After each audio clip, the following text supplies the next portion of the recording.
best thing you can do is don't poison yourself with all those things. That's the best thing you can do for your Guru. I want all of you to remember this. The best thing that you can ever do for your Guru, if at all if you feel like you want to do, is that you drop your nonsense and grow. Why is it people are not conscious? The fundamental reason is they have taken themselves too seriously. They don't understand that they're just a pop-up on the planet. They'll pop up and pop out, but big fuss about that. What is me has become too important. What is me means my physical form is me, essentially, isn't it? So, once my limitations become very important, there is no way to be conscious. You're just becoming self-defeating in the process, it doesn't matter how hard you try. The only and only reason why the entire world is not naturally enlightened is they're dead serious about their lives. For a better experience, please use headphones.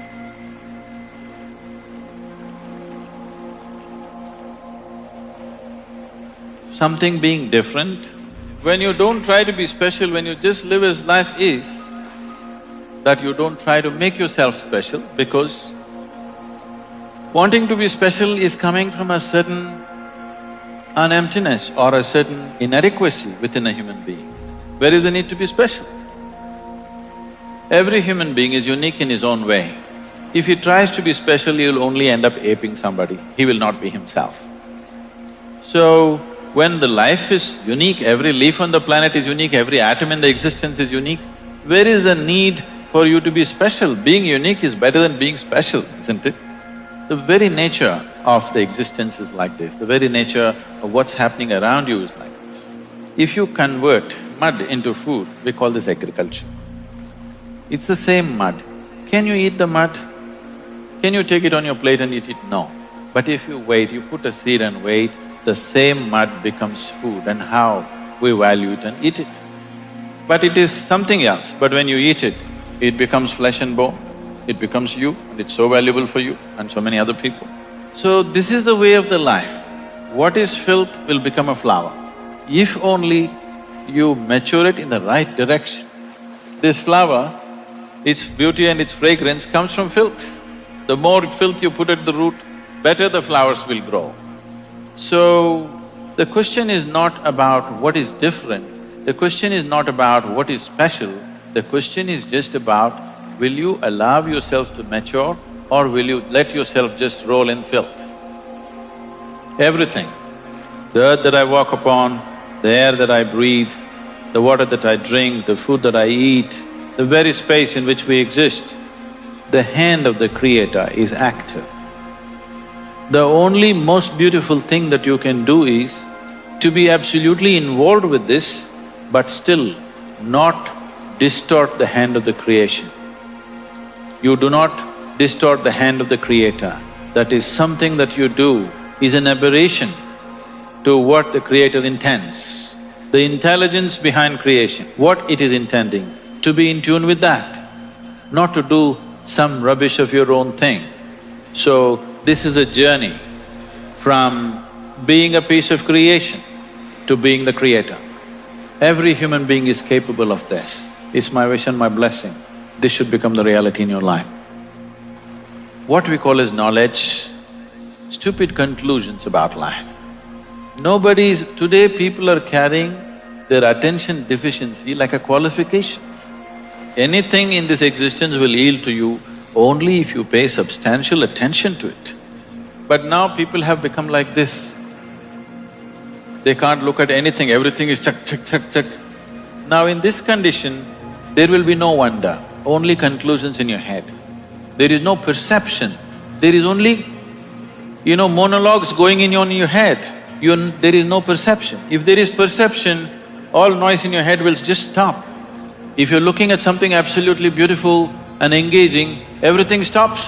Why people are enjoying your cinema is just this, you switch off the lights, they focus on the thing for those whatever few minutes or 90 minutes or whatever, their usual monologues are gone, something else is happening.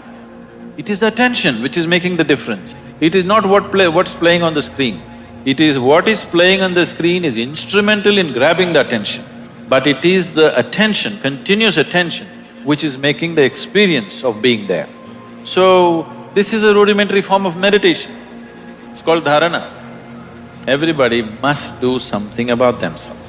Every child, every school should bring this dimension that a child is required to pay attention to something continuously. It could be music, it could be dance. See, you cannot do music or dance unless you pay attention to it, you know. You'll make a fool of yourself if you do not pay enough attention. But you can pass an examination without attention. It's not that I'm incapable of anger, I'm capable of everything. It is just that I have not given this privilege to anybody that they can make me angry, they can make me happy, they can make me unhappy, they can make me miserable. I have not given this privilege to anybody. It doesn't make me angry. If they need a shouting, I'll give it to them. So there are different kinds of people in the world. There is somebody here, if I just look at them, they'll understand why they're being looked at. There's somebody else here, if you look at them, they'll just stare back at you. If you tell them gently, they will understand. There is somebody here, if you tell them gently, they won't get it, you have to shout at them. There's somebody else here, even if you shout, they won't get it, you have to knock them on the head and tell them. Different levels of sensitivity in the world. Your action should be appropriate to the situation in which you exist. I am not bound like this, I will not say this, I will be gentle, I will be nice, I have no such things. I am just appropriate to the situations in which I exist. What you need, I will do. If you need only shouting, I'll do. What's my problem? Life, uncultured, uncultivated, just wild and as it is. Touch me. The life within you manages to stick to the physicality of who you are. Physicality is something that you gathered. It is not you, it is material. It is just a piece of this planet. What you gathered from the planet, if it has to stick to the life that you are, you must be in a certain level of reverberance.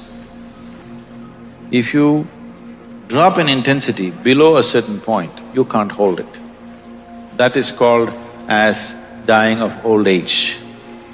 If you have seen anybody close up who are dying of old age, you will see his eyes become feeble, life becomes feeble.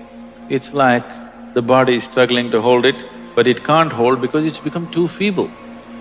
If the reverberation goes below a certain level of intensity, it can't stick to the body, it will leave. So that is generally understood as leaving peacefully because without struggle it just passed on. So that is if the intensity drops. Another way to leave is you raise the pitch of life's intensity to such a pitch, it went beyond normal pitch, then also you leave the body. So spiritual sadhana is trying to get the pitch of your life to the highest point, because only if the intensity of life is high, it's like the voltage is high, that's why the lights are bright. If your voltage is low, the lights will be dim, your awareness will be dim, your perception will be dim, all you will know is just survival process. So you want to pitch it up. So when you pitch it up beyond a certain point, there is always a danger that you will slip out. So we will fix certain things. We will fix certain things when a spiritual aspirant is progressing with a certain rapidity, we will fix the body in a certain way so that that cannot happen. Just yesterday, ashram satsang, when we were there, one lady asked, why women are asked to wear toe rings when they get married? Because marriage was supposed to be such a huge experience that they could leave the body. At the age of 8, they would marry them. They will never see each other till they're 14 or 15. But emotionally, psychologically, she's cultivated to believe that her husband is like God. When she meets him, life will explode. That possibility in the child's mind has built up. When she is physically mature, she is brought into marriage.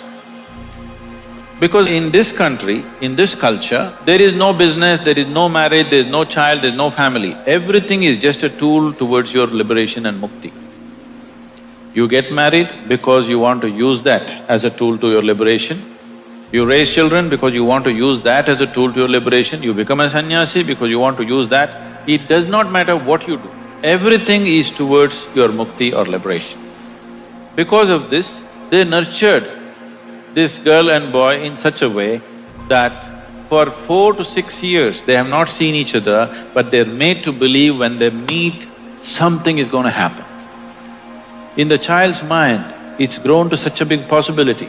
Something does not mean like how today's teenagers are thinking, something means there's only one thing, there's no something, okay? They are not thinking about that one thing alone. It is not just two bodies meeting, not just two minds and emotions meeting, two lives being merged into one. So we created various devices, there's something called as Mangal Sutra. Sutra means patang, is it? So if you have the right kind of sutra, the kite will fly. So the Mangal Sutra is that you prepare it in certain way. It's an energy thread and you're supposed to replace it every year. Somebody who knows what it is gives you a live sutra, matches the husband and wife, their energies in such a way, they are not just bound in body, mind and emotion, they're bound as two lives. Any number of events have happened like this in the past, which is becoming more and more rare these days. If a man or a woman dies, within 40 days, the husband or wife will also just die. Because the idea was to bind two lives. How the bodies match, how the minds match, emotions match is not important. Two lives are entwined. So, there is a kind of bonding. Many of them have never spoken to each other, there is a bonding which is unexplainable. The sense of bond that they felt was so deep because it was a scientific process of binding two lives in such a way that there is no question of compatibility, this, that, it doesn't matter. You marry a devil, still you're bound and you feel an ecstatic sense within you simply because of the union within yourself, not because of what somebody else is doing. So now in a marriage, what somebody else is doing or what your husband or wife is doing doesn't matter, just the way you are is an explosive experience. This is how a lot of women lived in the past, because the process was very scientific and it was done properly. So they put this metal on the toes and also on the ring finger always, because if there is metal on certain strategic places in your body, you will not accidentally leave your body. So when you do spiritual sadhana, when we notice somebody is becoming very intense, first thing is, I will gift them a simple copper ring, which they must wear. They must wear and they cannot remove without permission. Because if this simple metal is on the ring finger, when they get into certain states of exuberance, by accident they will not slip out of the body. So, she got into such exuberant states. Naturally, certain little bit of jewelry things were there. These things were never discussed till that point. There are many things I refuse to discuss because devices will work well only when people do not know how it works. So we just put it on people, we never explain. But when this situation happened, I had to explain what happened. She sat there on a full moon day evening with everybody.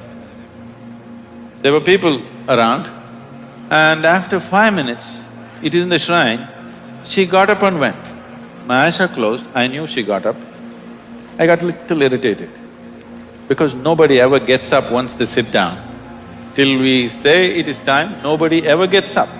And of all the people, my wife getting up and going, little irritation in me. Why is she getting up of all the people? Then I ignored it and I sat down. After 5 minutes, she came and sat down. In another 7-8 minutes, she just went like that. When I looked, she was gone, with a big smile on her face. Then I looked, she has removed her nose ring, she's removed her bangles, she removed her toe rings. She did not know intellectually, but at that moment she felt this is what is stopping her. And she pulled out all those things, kept next to the wash basin and came back. And she sat down within 7-8 minutes. But this is not something that happened accidentally.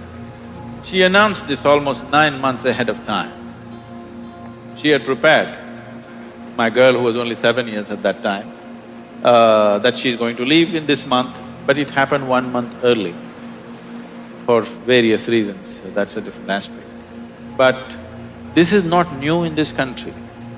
Any number of yogis just sit down announce to everybody and leave their body. She was not somebody who was steeped in spiritual sadhana.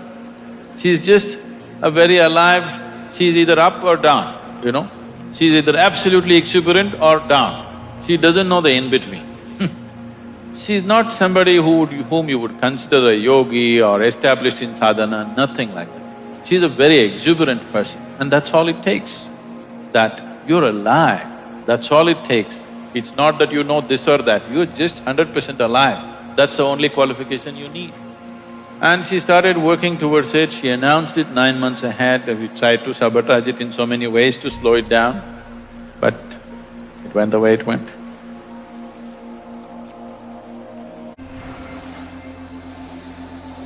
What's the best thing a garden can do for a gardener? To grow and bloom, isn't it? No, we want to do this to you, we want to do that to you. That's not the intention. That's not the goal. The best thing you can do for anybody is, you must do what they want, isn't it? Not what you want. Always this is the problem. The best thing you can do for anybody is, you must do what they want. All this activity,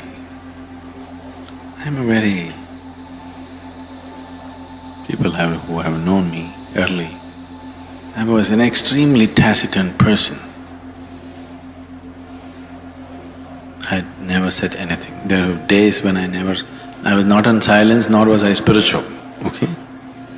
I was just there because most of the time, whether you went to school or college or wherever you went, whether the students spoke or the teachers spoke, everybody spoke such nonsense. Most of the time I chose to remain silent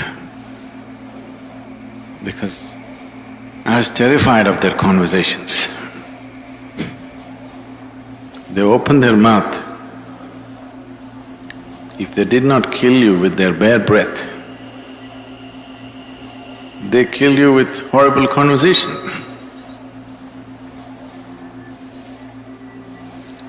Very few people on this planet can simply joyfully say something, it doesn't matter.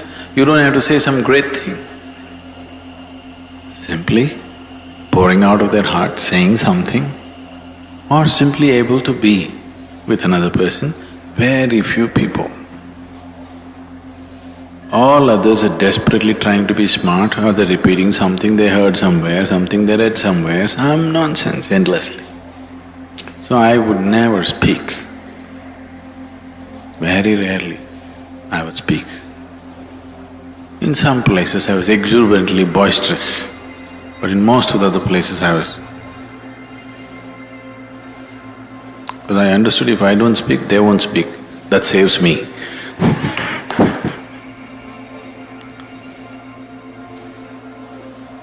So now all this endless talking, this activity, non-stop, doesn't matter where I am, constantly I'm in groups of people, not even with individual people, constantly with huge groups of people. Either in public, sitting behind a microphone, or wherever I walk, there are minimum 10 people around me. So, this is not my personal choice. This is a terrible need that there is in the world. That if you do not communicate the way people know, if you do not behave and act the way people know right now, if you don't walk 2 steps with them, you can never walk them in a different direction. So, there is nothing you can do. The best thing you can do is you grow and blossom. Drop your nonsense. Your past nonsense, you leave it to me, present nonsense you handle. If you do that, that's the best thing. Now suppose you died, even if I died, I will not stop the spiritual part of my activity. So I'm not so concerned about that. Yes, we're concerned. The foundation could be hurt, activity could be hurt, but not the spiritual part of the world. The concern is that people will be here and if they don't grow.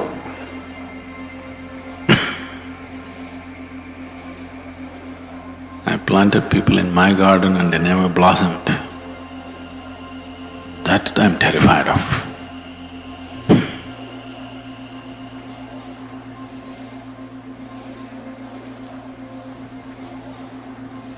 So, those of you who are very patient, who want to come here for 10 lifetimes and do it, I'm okay with them, but I think we must build an outer ashram for them. Even here there is in a way, but we wouldn't like that to be here because of various reasons. We would like everybody who comes here to be absolutely there in the very core of what's happening. I don't want to create a core and a periphery here. Here there's only one burning spot, that's everywhere. So, if you know, you've seen the popcorn? You never seen popcorn? It's just a damn corn, how it flowered, the right amount of heat. Some get burnt, some won't pop. That's because they don't. All of them were given the same heat, but some don't receive it properly. They do funny things, and instead of popping, they get charred. Instead of flowering, have you seen a popcorn flowering? There's one flower you can see it happening, right? The other flowers take too much time. So right there it opens up in front of you. So, have you seen this happening to people when they come to inner engineering, Bhavaspandana? In 3 days' time, people are like that. But we don't want them to stop there.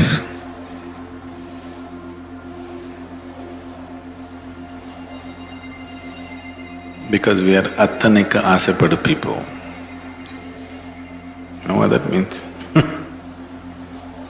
We desire for everything, we don't desire for this much growth or that much growth. We are not willing to settle for anything less than the whole. If you are willing to settle for peace, we could settle you very easily. If you're willing to settle for love, we would settle you very easily. If you're willing to settle for blissfulness, we could settle you very easily. But we are attanika asapadu. We won't settle for anything. We want it all. Because of that kind of mode, it's just on and on and on. If you're willing to settle for any one of those things, peace, love, satisfaction, happiness, we could have settled you up very easily. So if you just want to settle for any one of them, it's okay, it's your choice. But and you need not be in the core of things. You could be anywhere and still do that, you know.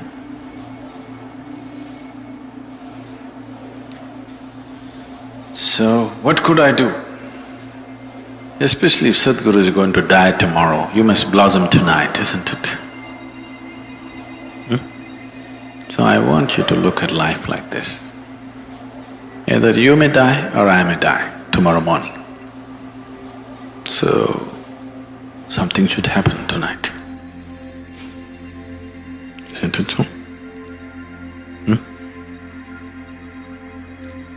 So don't think in terms of weeks and months and years and decades or lifetimes. Think in terms of moments.